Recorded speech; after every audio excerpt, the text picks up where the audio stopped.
ఒక వరలో రెండు కత్తులు ఇమ్మడం అంటారు. అయితే ఇమిడ్చే ప్రయత్నం గట్టిగానే చేస్తున్నారు చంద్రబాబు. 30 ఏళ్ల నుంచి రాజకీయ ప్రత్యర్థులుగా ఉన్న గురజాల నేతలు ఎరపతినేని శ్రీనివాస్, జంగా కృష్ణమూర్తిలను ఒక గూటి కిందకి తెచ్చారు. వారికి సీట్ల సర్దుబాటు కీలకంగా మారింది ఇప్పుడు.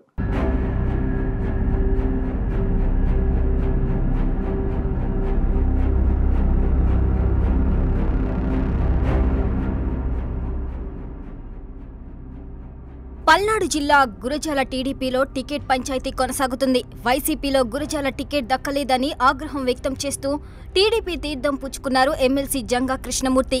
గత ఎన్నికల్లో ఆయన్ని పక్కన పెట్టిన వైసీపీ నర్సరావుపేట నుంచి కాసు మహేష్ రెడ్డిని గురజాలకు ఇంపోర్ట్ చేసింది. బలమైన బీసీ నేతగా పేరున్న గురజాల మాజీ ఎమ్మెల్యే జంగాని బుజ్జగించడానికి ఎమ్మెల్సీ పదవిని కట్టబెట్టింది.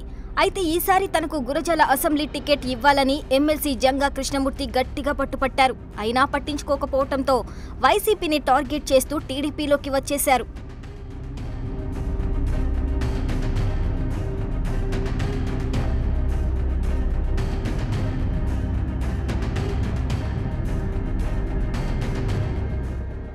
ఇప్పటికే గురజాల టీడీపీలో మాజీ ఎమ్మెల్యే ఎరపతినేని శ్రీనివాసరావు బలమైన అభ్యర్థిగా ఉన్నారు.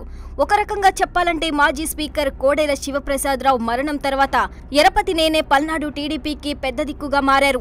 ఈసారి కూడా ఆయన గురజాల టీడీపీ అభ్యర్థిగా పోటీ చేస్తారనుకుంటున్న తరుణంలో జంగా ఎంట్రీతో ఈక్వేషన్స్ మారుతున్నట్లు కనిపిస్తున్నాయి. బీసీ లెక్కలు వేసుకుంటున్న చంద్రబాబు జంగా కృష్ణమూర్తికి గురజాల టికెట్ కేటాయించాలని ఫిక్స్ అయ్యారంటున్నారు.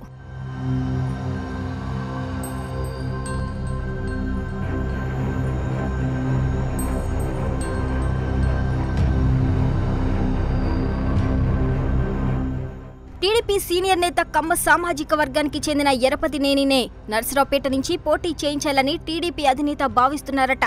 అందుకే ఫస్ట్ లిస్టులో ఎరపతినేని పేరు ప్రకటించలేదంటున్నారు. గురజాలలో 1994 నుంచి ఎరపతినేని, జంగాలు రాజకీయ ప్రత్యర్థులుగా కొనసాగుతున్నారు. అక్కడి నుంచి కాంగ్రెస్ తరపున జంగా కృష్ణమూర్తి 2 సార్లు గెలిస్తే ఎరపతినేని 3 సార్లు ఎమ్మెల్యే అయ్యారు.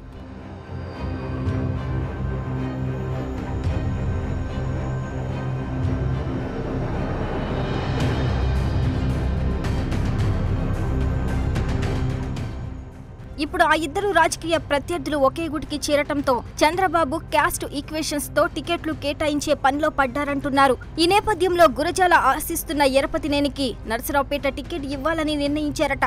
తెలుగుదేశానికి మంచి పట్టున్న స్థానం కావటంతో గతంలో కోడెల శివప్రసాదరావు పలుమార్లు ఇక్కడి నుంచి నెగ్గి ఉండటంతో అదే దూకుడు కనబరిచే ఎరపతినేనిని అయితే ఖచ్చితంగా అక్కడ గెలుస్తారన్న నమ్మకంతో ఉన్నారంట టీడీపీ అధినేత. ఇప్పటికే నర్సరావుపేటలో ఎరపతినేని శ్రీనివాస్, గురజాలలో జంగా కృష్ణమూర్తి పేర్లతో సర్వే కూడా నిర్వహించింది టీడీపీ.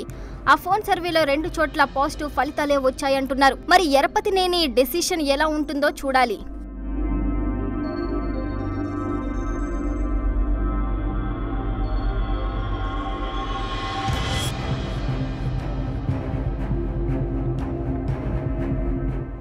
ఇది ఇవాల్టి inside story. Keep watching 99 TV.